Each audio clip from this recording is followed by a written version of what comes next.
मैं आप सबका कॉलेज शिक्षा आयुक्तालय जयपुर के द्वारा संचालित ज्ञान सुधा यूट्यूब चैनल पर हार्दिक स्वागत करता हूं।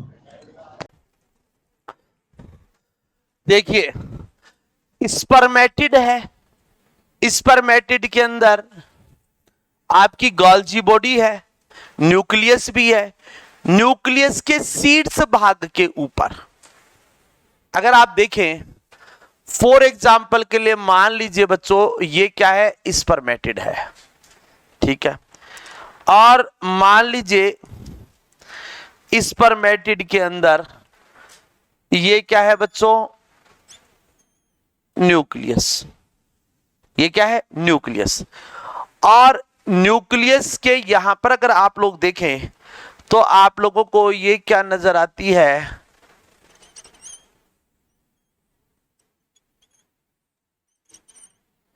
ये क्या नजर आती है बच्चों? Golgi body. ये क्या हो गया? न्यूक्लियस। ये क्या है? Golgi body. और ये संरचना किसकी है? स्पर्मेटिड। अब मैं इसके अंदर घुसकर समझाऊंगा तो आपके होचपोच हो जाएगा पूरा डायग्राम। मैं इनको बाहर निकाल लाता हूं। अब क्या होगा? न्यूक्लियस में भी परिवर्तन होता है। न्यूक्लियस आपका इलोंगेटेड हो जाता है, ठीक है ना? क्या होगा देखिए, अगर आगे देखेंगे तो बच्चों यहां पर देखें तो चलो जी साहब, ये तो क्या हुआ? न्यूक्लियस। ये क्या है? न्यूक्लियस। न्यूक्लियस के अग्रभाग पर यहां पर ये क्या पाई जाती है? इनको बोलते हैं गोल्जी बॉडी की वेसिकल्स। ये क्या है बच्चों? Vesicles of Golgi body. ये क्या है? ये क्या है? Vesicles of Golgi body. ये गोल्जी बॉडी के आशय है और ये यहां पर क्या कहलाता है? न्यूक्लियस। अब क्या होगा? इनमें से एक वेसिकल्स धीरे धीरे आकार में बड़ी होती चली जाती है। एक वेसिकल्स यहां पर आकार में क्या हो जाती है बच्चों? बड़ी। एक वेसिकल्स आकार में बड़ी हो जाती है और शेष वेसिकल्स ऐसे। और यहां पर अगर आप लोग देखें तो इसके बीच में आप लोगों को एक ग्रेन्यूल नजर आ रहा होगा। आ रहा है नजर? इसको बच्चों बोलते हैं हम प्रो एक्रोसोमल वेसिकल। क्या बोलेंगे बच्चों? Pro acrosomal vesicle. क्या कहेंगे? Pro acrosomal vesicle. और इसके अंदर एक ग्रेन्यूल नजर आता है, प्रो एक्रोसोमल, क्या बोलते हैं? ग्रेन्यूल्स। प्रो एक्रोसोमल वेसिकल और ये क्या बन गया? Pro acrosomal granules. ये दोनों मिलकर बच्चों क्या बनाएंगे? एक्रोब्लास्ट।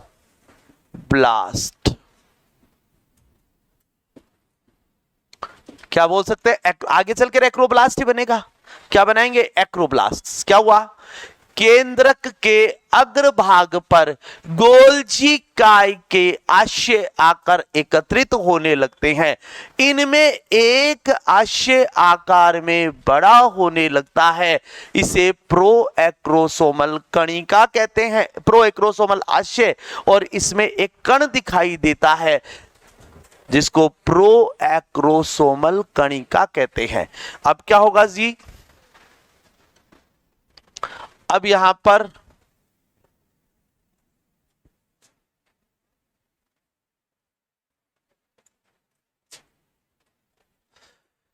ये जो दिखाई दे रहा था, ये आशय अब थोड़ा आकार में और बड़ा हो जाएगा।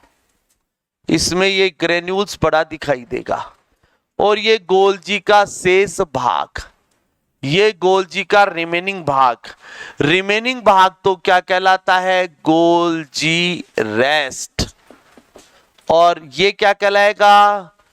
प्रो एक्रो, अब प्रो नहीं बोलेंगे, अब एक्रोसोमल वेसिकल, एक्रोसोमल वेसिकल कहेंगे और इसे बोलेंगे एक्रोसोमल ग्रेन्यूल्स। और ये क्या है? न्यूक्लियस। अब क्या होगा बच्चों? बनाओ।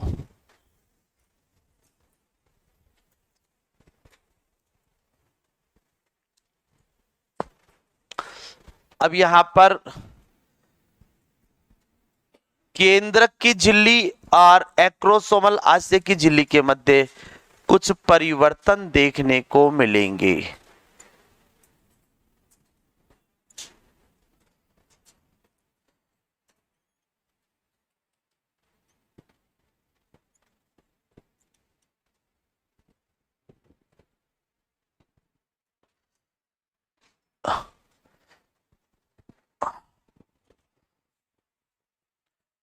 एक्रोसोमल मेम्ब्रेन एवं न्यूक्लियर मेम्ब्रेन के मध्य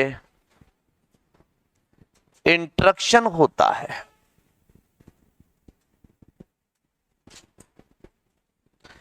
और क्या होगा इससे?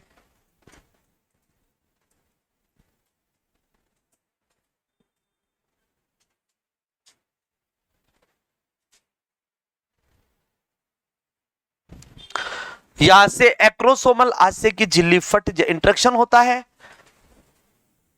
एक्रोसोमल आशय की झिल्ली फट जाती है।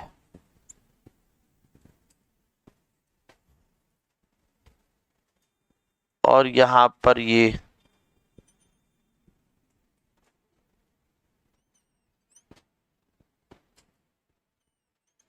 एक्रोसोम का निर्माण हो जाता है। और ये बच्चों न्यूक्लियस।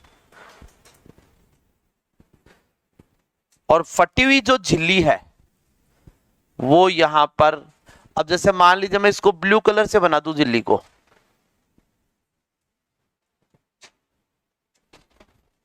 और वो झिल्ली ऐसे फटकर एक्रोसोम के साथ साथ केंद्रक के अग्रभाग को भी ये क्या कर लेती है? कवर। और क्या बनाती है? गेलिया कैपिटिस। ये तो क्या बन गया? एक्रोसोम। ये क्या है? न्यूक्लियस। और ये कैप लाइक स्ट्रक्चर, इसको बोलते हैं गेलिया कैपिटिस।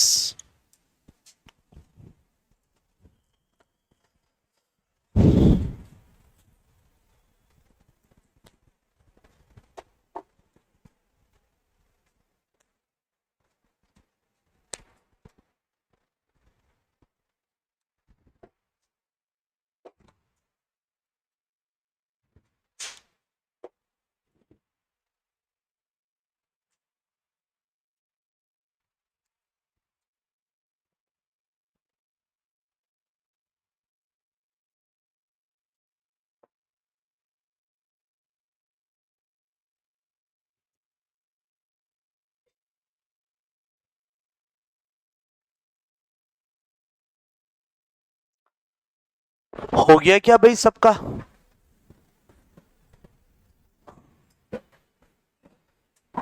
सबका हो गया क्या? चित्र समझ में आ गया सबको? मैं बोल देता हूं, जिनका नहीं बना है वो बनाते रहिए, बाकी के समझने पर ध्यान दे सकते हैं। केंद्र के अग्रभाग पर गोल्जी बॉडी की वेसिकल्स आकर एकत्रित हो जाती है। अब इनमें से एक वेसिकल्स आकार में वृद्धि करती है, उसे प्रो एक्रोसोमल वेसिकल कहते हैं। उसमें एक ग्रेन्यूल्स दिखाई देता है, इसे प्रो एक्रोसोमल ग्रेन्यूल्स कहते हैं। ये संरचना एक्रोब्लास्ट कहलाती है।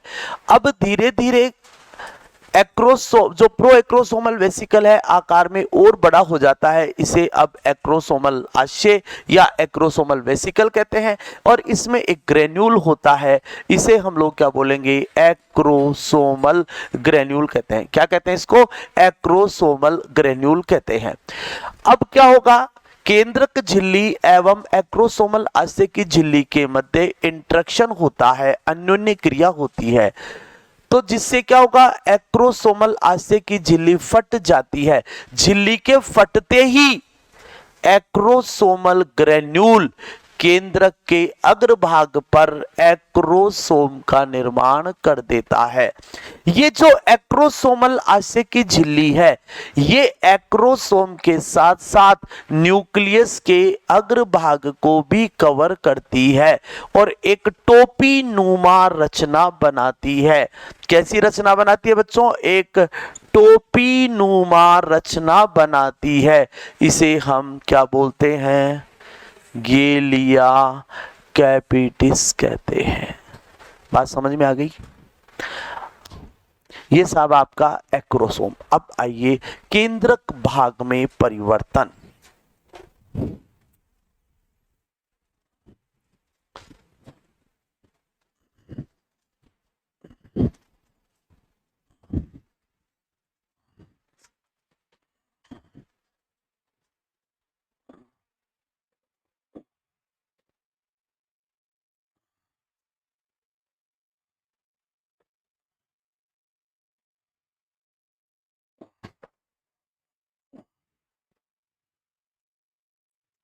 लिखेंगे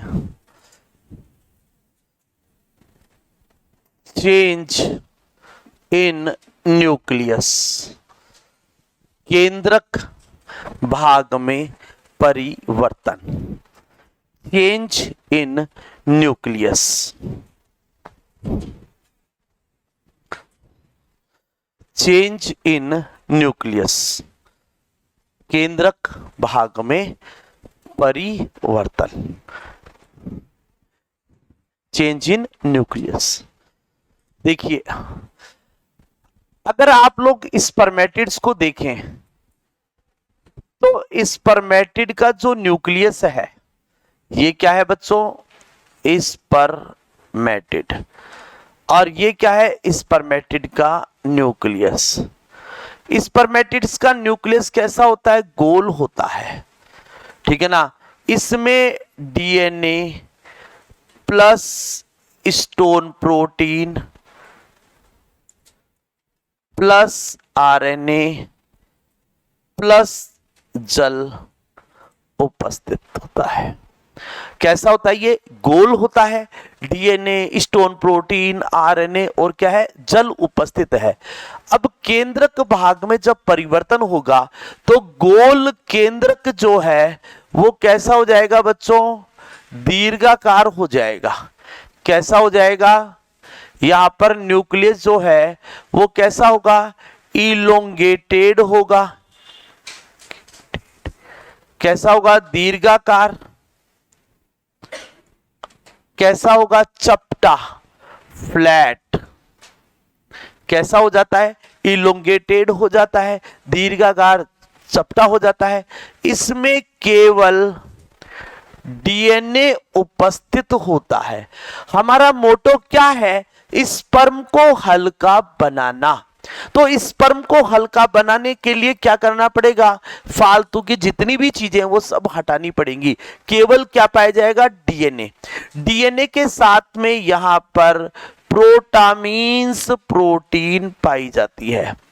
कौन सी प्रोटीन पाई जाती है शुक्राणु में, रेड पेन से अंडरलाइन कर लेना, परीक्षा का सवाल है। शुक्राणु में पाए जाने वाली प्रोटीन का नाम प्रोटामीन्स। और यहां पर बताएंगे stone protein, non stone protein,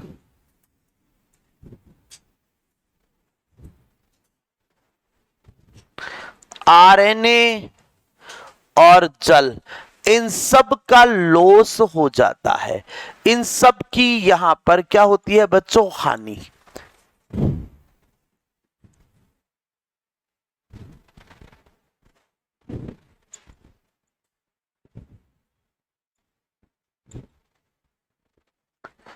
मोटो क्या है? स्पर्म को लाइट वेट बनाना, हल्का बनाना। स्पर्म को लाइट वेट बनाना या स्पर्म को बच्चों हल्का बनाना।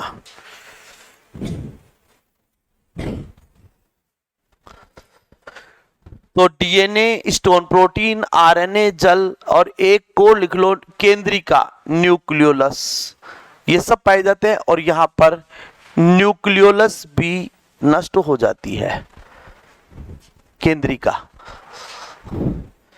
लिख लीजिए, फिर आगे चलते हैं। हाँ क्या हुआ मैम? जयपुर जाना है आपको? यस नाउ यू, कुछ समझ में भी आया, ऊपर से निकल गया?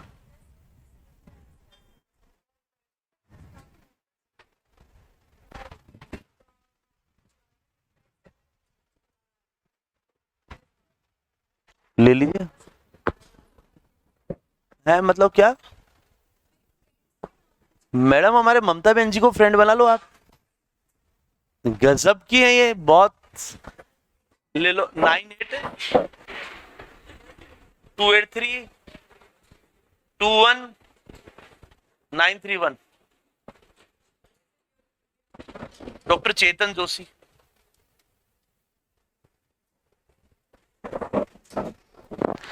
हमने तो छोटी बहन बना रखा है इनको, इनको डांटने का अधिकार हम ही है।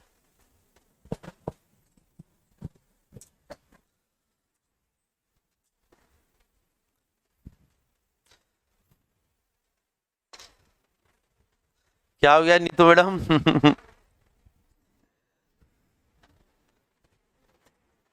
तो यहां पर अगर आप लोग बात करें स्पर्मेटिड्स कैसा होता है, गोल होता है।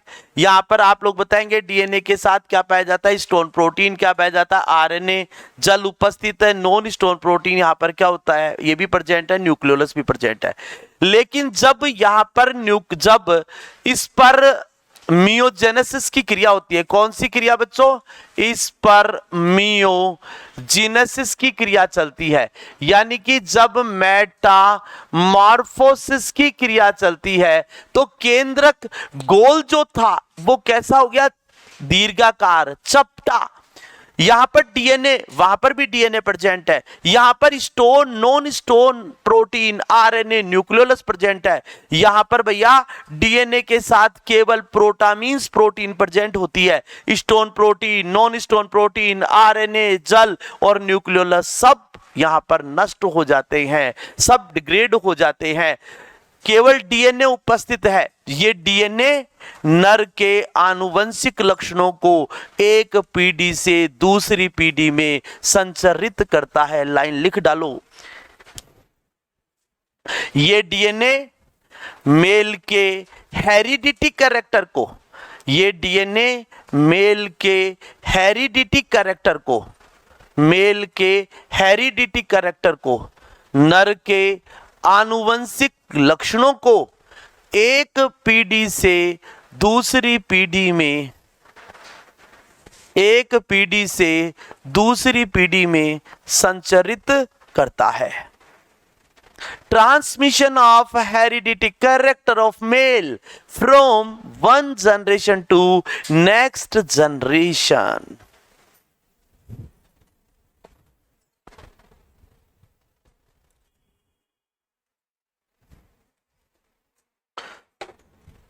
अब लिखो बच्चों नेक, अगला पॉइंट लिख लीजिए नेक।